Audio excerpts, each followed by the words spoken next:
اگر آپ کسی پیشنٹ کو لیبل کر دیں کہ آپ کو ڈپریشن ہے تو عام طور پہ پیشنٹ جو ہیں وہ مائنڈ کرتے ہیں.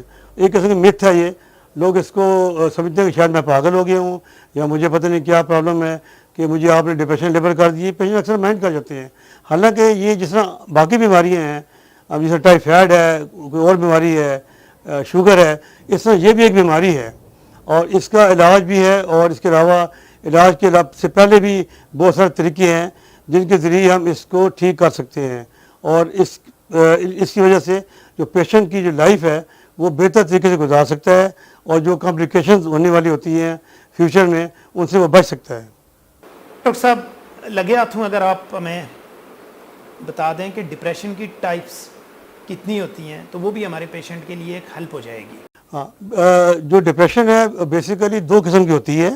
ایک ہوتی ہے عام ڈپریشن، جب بندے کا موڈ لو ہو جائے، اس کو ہر چیز بری لگے اور اس کو نیند صحیح طریقے سے نہ آئے.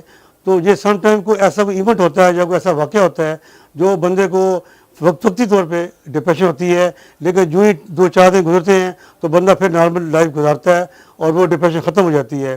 اس کو ہم کہتے ہیں فزیولوجیکل ڈپریشن. اس کے لیے ٹریٹمنٹ کی بالکل ضرورت نہیں ہوتی، صرف کاؤنسلنگ کرنی پڑتی ہے پیشنٹ کو گائیڈ کرنا پڑتا ہے تو اس کے بعد پیشنٹ بالکل ٹھیک ہو جاتا ہے. اور جو سیکنڈ ورائٹی ہے ڈپریشن کی اسے ہم کہتے ہیں آرگینک ڈپریشن. اگر آپ کا موڈ لگاتار لو موڈ رہے، آپ کو ہر چیز ڈم نظر آئے، آپ کا جو انٹرسٹ ہے ختم ہو جائے، آپ کو سلیپ کے پرابلمس ہوں، آپ کا انٹرسٹ کم ہو جائے چیزوں میں، تو وہ ہوتی ہے آرگینک ڈپریشن. تو اینی ڈپریشن جو مور دین 15 days تک لاسٹ کرے تو اس کو ہم آرگینک ڈپریشن کہتے ہیں. تو اس میں ڈاکٹر کی کنسلٹیشن بہت ضروری ہوتی ہے اور 85% جو پیشنٹ ہیں وہ جنرل فزیشین کے پاس جاتے ہیں پہلے. اگر جنرل فزیشین ویل ورسڈ ہے ڈپریشن کے بارے میں تو پیشنٹ پک کر لیتا ہے اور پھر اس کو پراپرلی گائیڈ بھی کرتا ہے، کاؤنسلنگ بھی کرتا ہے، اس کو مختلف چیزیں بتاتا ہے اور پھر اگر ضرورت پڑے تو اس کو میڈیسن بھی دیتا ہے.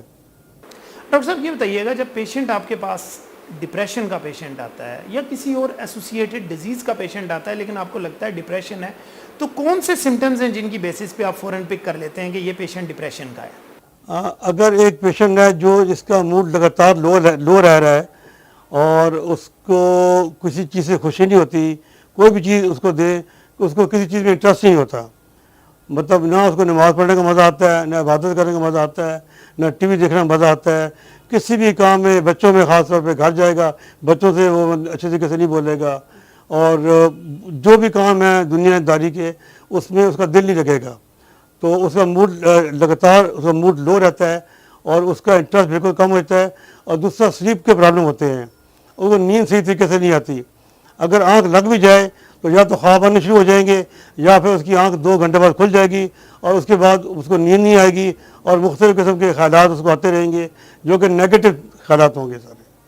تو ڈاکٹر صاحب کیا جینڈر وائز یا ایج وائز کوئی سیگریگیشن ہے ڈپریشن کا کہ ان پیشنٹس میں اس ایج میں زیادہ ڈپریشن ہوگا یا اس ایج میں یا اس جینڈر کے اندر ڈپریشن کے چانسز کم ہیں، یا یہ across the gender across the age کسی کو بھی کبھی بھی ہو سکتا ہے؟ ڈپریشن ویسے بیسیکلی اب جو لیٹسٹ اسٹڈیز ہوئی ہیں ڈپریشن کسی بھی ایج میں ہو سکتی ہے. اب ایون جو اسکول کے بچے اسکول جاتے ہیں ان کو چونکہ پڑھائی کا بوجھ ہوتا ہے تو اگر وہ صحیح طریقے سے پرفارم نہ کر رہے ہوں تو ان کو بھی ڈپریشن ہو جاتی ہے.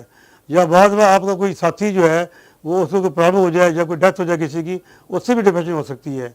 تو یہ مختلف عوامل ہیں جن کی وجہ سے ڈپریشن ہوتی ہے بندے کو.